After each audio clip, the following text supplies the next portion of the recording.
सबसे पहले तो सफल आयोजन के लिए सोनम के लोगों को और आसपास के लोगों को तहे दिल से बधाई। आज जब समाज को जाति और धर्म में बांटने का काम किया जा रहा है, तब बालियान आपके चौधरी और सब मंत्री दोनों ने विचार कर अपने जो दूसरे साथियों से विचार करने के बाद सर्वजातीय सर्वखाप पंचायत का आयोजन किया। इसके लिए बधाई के साथ हम लोगों का शोषण होता है जाति धर्म में बांट करके, और आवश्यकता थी इस पंचायत की जहां सभी जाति सभी धर्म के लोग मिलकर के बैठ करके अपनी बात कर सके, अपने समाज में फैली हुई कुरीतियों को दूर करने का प्रयास कर सके। आज समाज की कुरीतियों का चर्चा कोई नहीं करता, चर्चा दूसरी तरह की करते हैं। तो मैं साधुवाद दूंगा आयुक्तों को कि उन्होंने कुरीतियों पर विचार करने के लिए सबको एक मंच पर ला करके बैठा दिया, चर्चा करें, बात करें और कुरीतियों को दूर करने का काम करें। समाज बड़ा होता है, व्यक्ति छोटा होता है। अभी एक वक्ता कह रहे थे कि हम सुधरेंगे तो दूसरा भी सुधरेगा। बात सही है। अगर मिलकर के सब लोग सुधार का काम करेंगे, अपना अपना घर सुधारेंगे तो समाज सुधर जाएगा। क्या मकान ईंट से बनता है, समाज भी घरों से बनता है। आप लोग चारों तरफ देख रहे हैं समाज में कुरीतियां करने, शराब नशे का इतना प्रचलन होगा। और मेरा अनुरोध है सभी जातियों के, सभी खापों के, सभी चौधरियों के, राजनीतिक और अराजनीतिक सभी साथियों से मेरा अनुरोध है, 3 मुद्दों पर सबसे ज्यादा काम करो। पहला मुद्दा है नशाखोरी। नशाखोरी को भगाने का काम करो। आज गांव में सूखा नशा फैल गया, सूखा नशा जो हमारी पीढ़ी को बर्बाद कर देगा। दूसरा काम, बच्चों को पढ़ाने का प्रयास करो। बच्चों के हाथ से किताब छीनी जा रही है षड्यंत्र के तहत।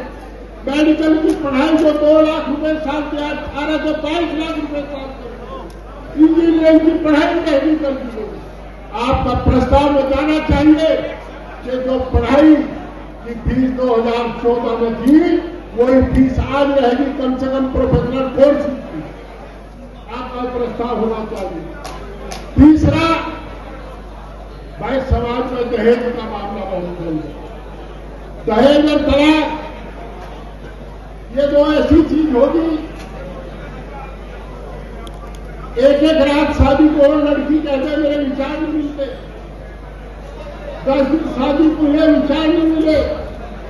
और बड़े दुर्भाग्य की बात है, कल लड़की का पिताजी 15 आदमियों को साथ लेकर साथ चलने वालों को शर्म आवे, न जाने वालों को, न आने वाले को।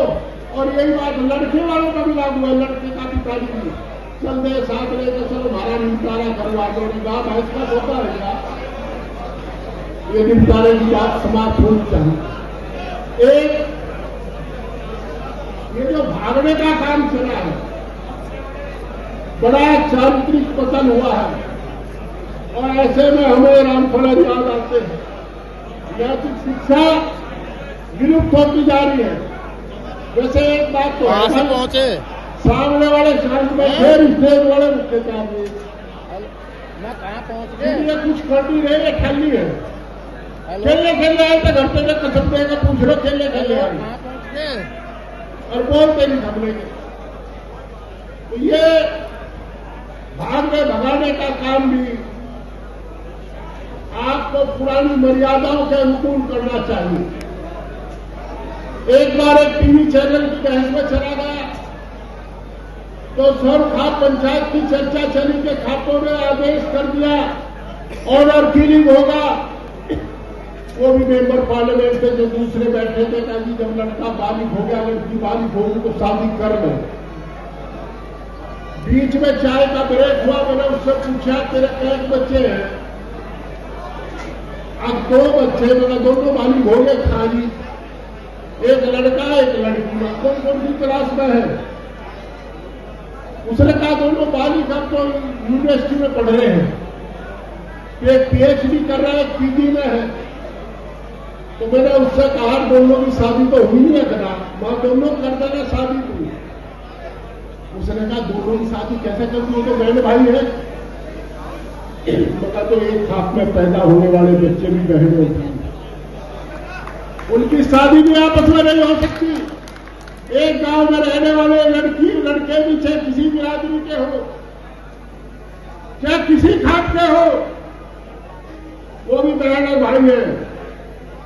हमें चारित्रिक शिक्षा देनी पड़ेगी, नैतिक शिक्षा देनी पड़ेगी, और उसका सबसे बड़ा काम मां और बाप का स्कूल सबसे बड़ा स्कूल होता है। मां बाप को इस पर समाज को ध्यान रखना पड़ेगा। दोस्तों, आज सरकार धर्म की बात करते हुए राजनीति पर मंच नहीं बना रहा इसका, पर एक तरफ आप सनातन की बात करते हैं और शादी ब्याह में लड़की भगाने में धर्म को भूल जाए। कौन से धर्म में लिखा लड़की भगाना जायज है? भाई मुझे मेरे साथ विषम परिस्थिति है। मैं पार्लियामेंट्री कमेटी की मीटिंग में हैदराबाद गया था। हैदराबाद से कल लौटा,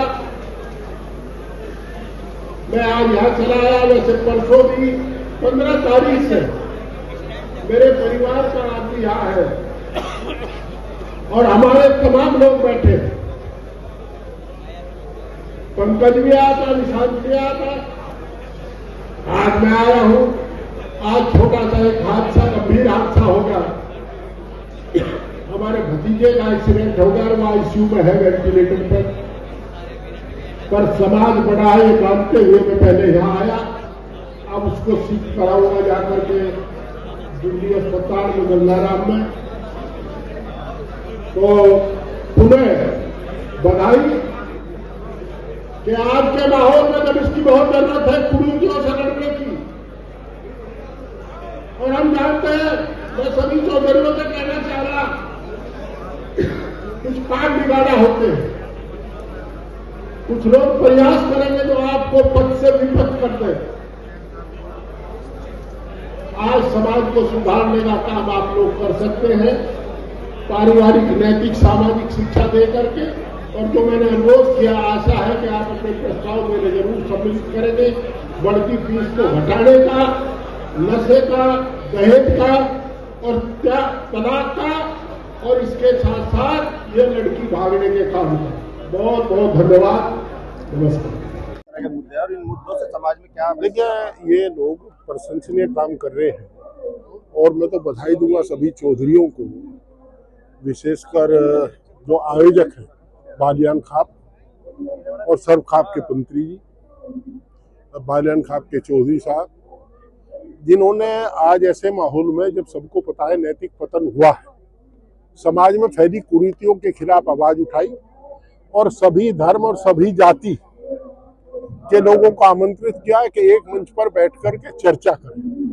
कौन नहीं जानता कि चारित्रिक पतन हुआ है, नैतिक पतन हुआ है, रोज दहेज हत्याएं हो रही है, रोज छूट छुटाव के मामले चल रहे हैं, नशा साहब गांव में, सूखा नशा गांव में फैल गया, पढ़ाई की किताब बच्चों के हाथ से छीन ली। ये लोग बधाई के पात्र हैं, इन्होंने काम किया है, हम इनकी भूरी भूरी प्रशंसा करते हैं, नमन करते हैं इनके प्रयास को। किस तरह का प्रस्ताव पास करना चाहिए, एक सलाह दीजिए। इन्हें देखिए, प्रस्ताव को वैसे तो हम लोग को निर्देश देने वाले होते नहीं, पर मेरा अनुरोध है कि उन्हें एक तो दहेज हत्या ब्रह्मभोज का, दूसरा सरकार से अनुरोध करें कि जो 2014 में मेडिकल की, इंजीनियरिंग की, प्रोफेशनल कोर्सेज की जो फीस थी वही रहनी चाहिए, फीस नहीं बढ़नी चाहिए बच्चों की। आपको तो मुफ्त शिक्षा देनी चाहिए थी, आप गरीब के हाथ से किताब छीन रहे हैं।